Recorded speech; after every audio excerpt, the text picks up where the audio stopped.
آج کل پورا انٹرنیشنل میڈیا یونائٹڈ نیشنز کی ہیڈ کوارٹر کی باتیں کر رہا تھا، کیونکہ بنجامن نیتن یاہو نے یو ایس اے میں نیو یارک کے UN جنرل اسمبلی سیشن میں اپنی اسپیچ دینی تھی۔ جب نیتن یاہو پوڈیم پر پہنچا تو جو منظر سامنے آیا وہ واقعی حیرت انگیز تھا۔ بہت سے ملکوں نے نیتن یاہو کی اسپیچ کا بائیکاٹ کر دیا، کیونکہ اس نے اب تک غزہ میں 40,000 سے زیادہ انوسنٹ بچوں اور عورتوں کو مروا چکا ہے، اور یہ ایک جنوسائیڈ مانا جا رہا ہے۔ آپ اس ویڈیو میں دیکھ سکتے ہیں کہ جب نیتن یاہو اپنی اسپیچ ڈیلیور کر رہا تھا تو جنرل اسمبلی کا ہال لگ بھگ خالی ہو گیا۔ میں نے پہلے کبھی اتنا بڑا بائیکاٹ نہیں دیکھا۔ لگ بھگ سب لوگ ہال سے واک آؤٹ کر رہے تھے، اور یہ ان لوگوں کے منہ پر زوردار تھپڑ ہے جو اس جینوسائیڈل رجیم کا سپورٹ کر رہے تھے۔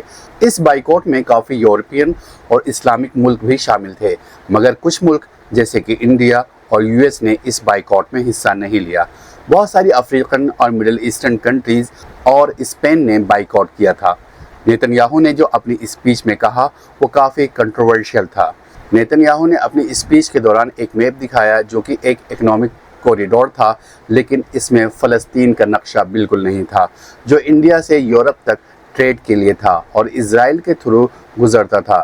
نیتن یاہو نے کہا کہ ایران اور اس کے قریبی ملک دنیا کے لیے ایک خطرہ ہیں، اور یہ بات بہت سے لوگوں کو عجیب لگی۔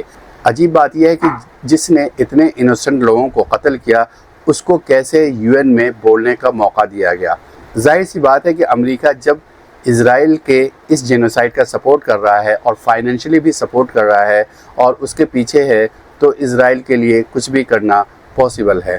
اس نے دوسرا میپ دکھایا جس میں ایران، عراق، سیریا اور یمن کو خطرہ اور قرض کے طور پر ظاہر کیا۔ نیتن یاہو نے کہا کہ اگر ایران کو روکا نہیں گیا تو یہ پورے مڈل ایسٹ کے لیے خطرہ بنے گا۔ اس کا یہ بھی کہنا تھا کہ اسرائیل کے ٹینکس لبنان بارڈر تک پہنچ چکے ہیں اور وہ ایک بڑا ملٹری آفنسو کے لیے تیار ہیں۔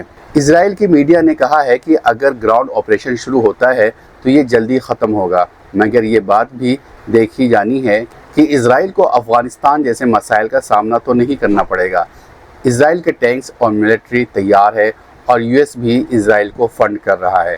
یہ ظاہر سی بات ہے کہ بغیر US اور یورپ کے ملٹری سپورٹ اور فنڈنگ سے اسرائیل زیادہ دن تک ٹک نہیں سکتا، اور یہ بات اسرائیل کو اچھی طرح پتہ ہے۔ جس F-35 فائٹر جیٹس اور دوسرے امریکن اور یورپین فائٹر جیٹس اور ہتھیار کی وجہ سے اسرائیل اس ریجن میں منی سپر پاور بنا ہوا ہے، وہ US کا ہی بنایا گیا ہے اور بیچا گیا ہے، اور یہ سارے ہتھیار یورپ اور US کے ہی ہیں۔